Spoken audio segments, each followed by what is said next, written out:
For latest updates and short audio clips, follow us on Instagram, Reading the Author.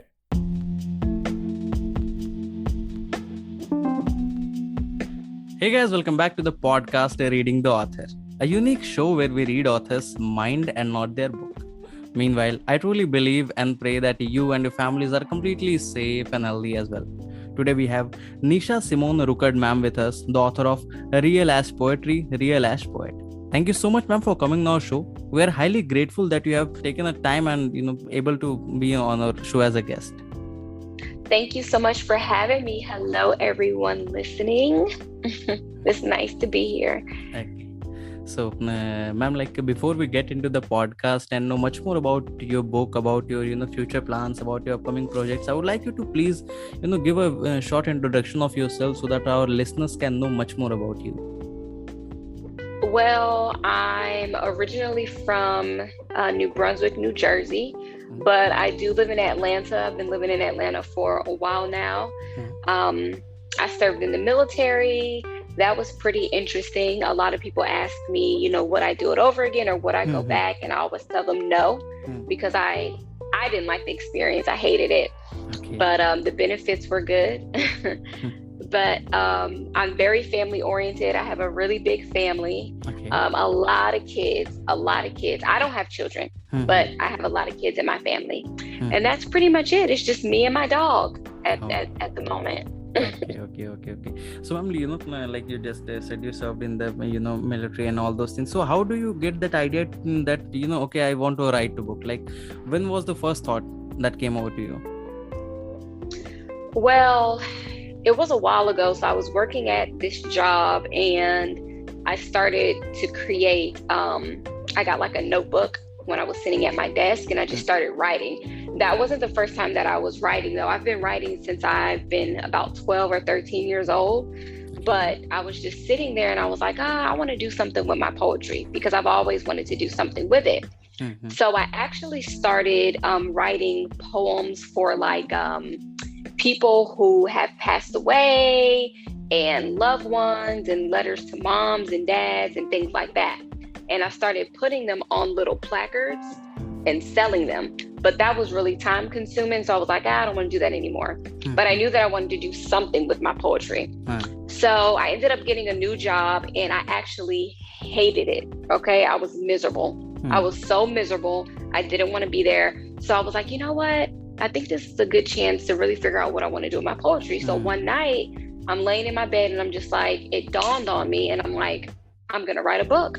So as I'm sitting at my desk the next day at work, I start jotting down the titles of my book because I knew what angle I wanted to go in. And I just wanted to create a book that can relate to the urban community or those who have urban culture within them. You know what I mean? Yeah.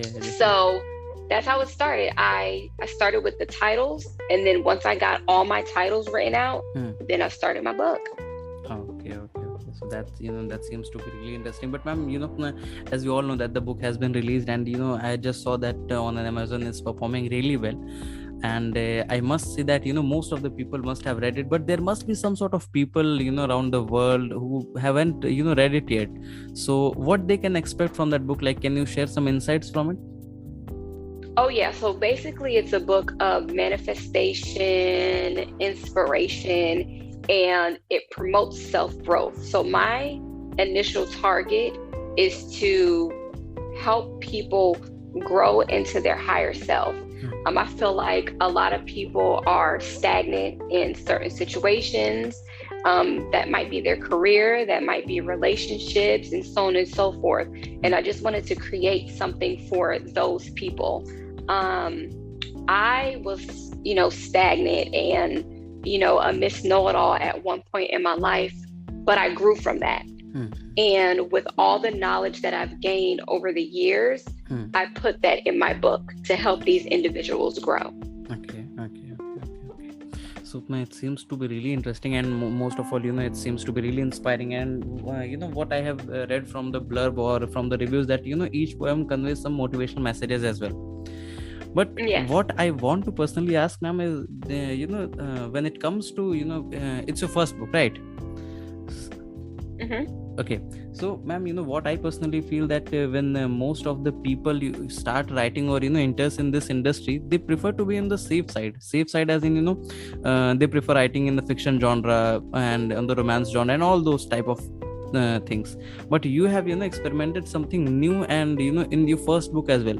So can you share like what motivates you to write on these topics? Like if you could have chosen some fiction book or something which appeal the masses and all those things, but you have chosen to write on these, like, so what was the main sole purpose or motive behind this? The sole purpose behind this was I wanted, just going back to what I initially said, I wanted to create a book to where the majority of the people, if not all people, can relate. It's a poem in there that's called Tempted as Fuck. So at some point in time, we've all been tempted to do something. We all fall victim to temptation. So I wanted to create poems based on real life situations and real life scenarios. So whether that's temptation in the workplace, temptation when it comes to sex, temptation when it comes to cheating, temptation when it comes to romance, just anything regarding temptation, I wanted to zone in on that. And that goes for each and every poem's success, being angry, and so on and so forth. So basically, you wanted to create some sort of masterpiece, which something for the society, some sort of contribution to the society, right? Right. Okay. So, like, what can we expect more such from you in the future? Like, some upcoming books, or you want to try some other genres? What are the upcoming plans? So I definitely want to start on a second book, but I did not want to start on a second book right now, only because I really want to keep pushing my first book. I want it to reach as many people as I can. And it's not about the money, it's about changing their mentality. And if I can get through to just a handful of people, that would make me so happy. You know what I mean? If they could just really sit down and read and understand and just face their truth, because that's my main goal. I want people to face the truth about themselves, because we always run from that. You know what I mean? Definitely. So I really wanted to continue to push that first book until my second book. But my second book, it will contain some of the same concepts as my first book, but it's going to be more cursing in it. A lot more cursing. Okay. In fact, ma'am, I'm truly glad and honored to have you on the show, because there are very few people who think beyond money and beyond generating what we can say, generating sort of revenue from their work. And you are someone who is just thinking beyond money and just thinking to contribute to society. So truly honored to have you on the show, ma'am, today. Thank you. Okay. So, ma'am, like, my next question to you is like, how do you see yourself as a brand? Like, okay, let's suppose from 5 years from now, if anyone sees your name, okay, this is a book by Nisha ma'am, then what sort of impact you want to create on their mind? Like, is there any planning, any strategy you are going in behind your mind? Okay, I want to leave this sort of impact on a person's mind when they pick up my book. Anything like that? Yeah, I just would really love to be known as that person to the go-to book, or at least one of the go-to books, to again help anybody that's struggling in the areas of growing and facing their truth. So like you said, 5 years from now, if somebody picks up my book and they're like, oh my gosh, that's that book by Nisha Simone. Her messages are awesome. I can really relate to it. She helped me grow and this, that, and the third. So that would be to leave that type of impact, to know that I helped somebody grow into a better person. Oh, that would make me feel amazing. So basically, you want to create an impact on the reader's mind. Okay, if I'm picking Nisha Simone's book, then definitely I'm gonna find some answers, some sort of relief in my mind at the back of the head, right? Right. Okay. Ma'am, my next question to you is regarding to this industry. Like, what personally I feel that, after lockdown, there are numbers of writers getting increased day by day. Like, in every week we can see that like more than 100 plus books are being published. So what sort of competition do you feel, like a sort of neck to neck competition, or you are one of those people who thinks that creativity has no competition and everyone is on their own journey? Like, what's your take on this? Yeah, I mean, I think it just depends on the person. While some might think that they're in competition with others, I don't like to think like that, because I think that each book is unique and each person is drawn to a book for a reason. There might be some people out there that might not be drawn to my book for whatever reason, and that's fine. And they might like the next book, but I don't see that as a competition. That's just what they're interested in.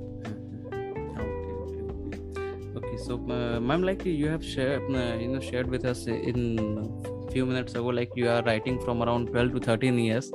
So as of now, you have any particular writing schedule, like every day you devote some sort of time, some sort of slot you have booked for your writing, or just like a random key, okay, I got a thought, I just jot down on my phone or notepad, and after sometimes when I will be free in the mood of writing, then I will write? How does it goes with you? It kind of depends. So when I started on my book, because I'm not working on my second book right now. But when I started on my first book, I would allot a certain amount of time to my book during the day. Obviously, it would have to be after working hours, but I did work on my book at work because I really didn't have any work to do there. But if I were busy throughout the day, or let's just say I was, on my way to bed and a line would come to me, I would wake up and I would jot it down on my phone. I would do that, but I would just allot a certain amount of time to myself, to my book. But mainly what helps me write is listening to, it's this Hindu meditation music that I listen to on YouTube, and that's my go-to, and it just helps me. Okay, that's really great, and like ma'am, there's one question I want to ask, when it comes to like the difference in India and Atlanta. I want to just know about that. Like when it comes to in India, ma'am, the sort of financial independence we seek from this industry is quite low. Like we can just count on our on hands like how many there are full-time authors in India. But so how does it goes in there? Like there are people pursuing it as a full-time career, or they're preferring it as a hobby, or the financial perspective, what's there? It's everything. You'll see everything. You'll see people using their book as a full-time career. You'll see people just having it as a side income. You have some people doing it as a hobby. So you'll see it all. But it is a good amount of people that do write books, and this is their career. It is. Okay. So basically, we can see that the financial perspective is quite stable there when it comes to this industry. Oh, right? yeah, definitely. Yeah, that's pretty good. And so, ma'am, we have talked about your journey, about your upcoming books, about your vision, and all those things. Now, coming to your personal life. So, can you share with us, like, what was the most happiest moment of your life as of now? Oh man, the most happiest moment of my life. That's a good one. I mean, I have so many happy moments. I would say I would have to think on that. That's a great question. That's really good. I have so many happy moments. So it's hard for me to really pick my most happiest moments because I have so many. So yeah, that will be unjustifying to others. Yeah, all of them are happy to me. I'm really glad, because very few people I have met on my podcast who just stuck for this answer, because most of the people have okay, this is my happiest one, but very few people are just stuck, and they are just surprised, okay, all of them are happy, so which one I would choose? Yeah, it's so difficult to choose, because I have a lot of happy moments, and I cherish those moments when I'm happy. So I don't really want to be the person to say, okay, this is my happiest moment, just to, saying that the other moment before that, it wasn't as happy. I just don't like how that sounds. Does that make sense? Yeah, definitely. Okay. And like, how do you celebrate your success? Like, And one more question in that. Mhm. One more question, please. Yeah. And how do you tackle your failure, like, the ups and downs in life? So how do you just get rid of them, or how do you just go with them?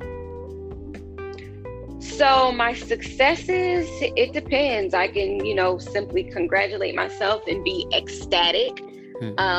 Just, be in a really good mood all day, every day for days. Or I can, take myself out or, go hang out. It just depends on what I feel like doing in that moment. So that's how I would handle my successes, small or big. And then the other question, I don't really, if I ever come across a hiccup, I don't beat myself up, because we all, at the end of the day, as long as you know that you have really tried to do something and for whatever reason it doesn't work out, then that's okay. Because I'm a strong believer in everything happens for a reason. And whatever that reason is, it was meant to be, so I don't get bent out of shape about things. That's a completely high five moment, because I also feel the same. Whatever happens for a reason, and that's good. If anything is not working in a favor, then definitely there's going to be working in such a good way that you will not regret that it didn't happen in a way. Yeah, exactly.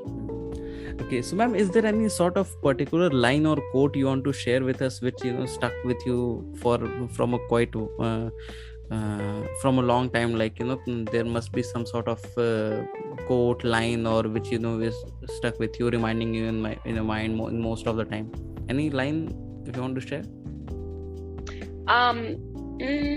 Yeah, I would just say for just anybody that's doing whatever it is that you want to do, whether that's writing, selling products, or whatever you want to do, I would say try your best not to get discouraged. It doesn't matter how many books came out before yours. It doesn't matter how many books are similar to yours, or how many products there are that's the same, or if the person right next door to you is selling the same product. In some way, shape, or form, yours is going to be different, So just hold on to what you have and really, really, really work for it, and know that it's meant to be.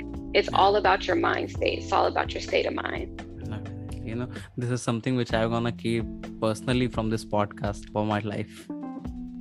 Oh, thank you. Okay, so ma'am, my next question to you is, like, what's your current mental state now? Like, as a person, as an author, what are the things which you want to focus upon?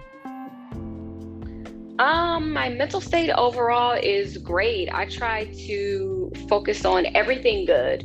Anytime a bad or a negative thought comes into my mind, sometimes it's hard to get it out of my head, but I have to remember to ground myself by telling myself that everything is going to work out at the end of the day.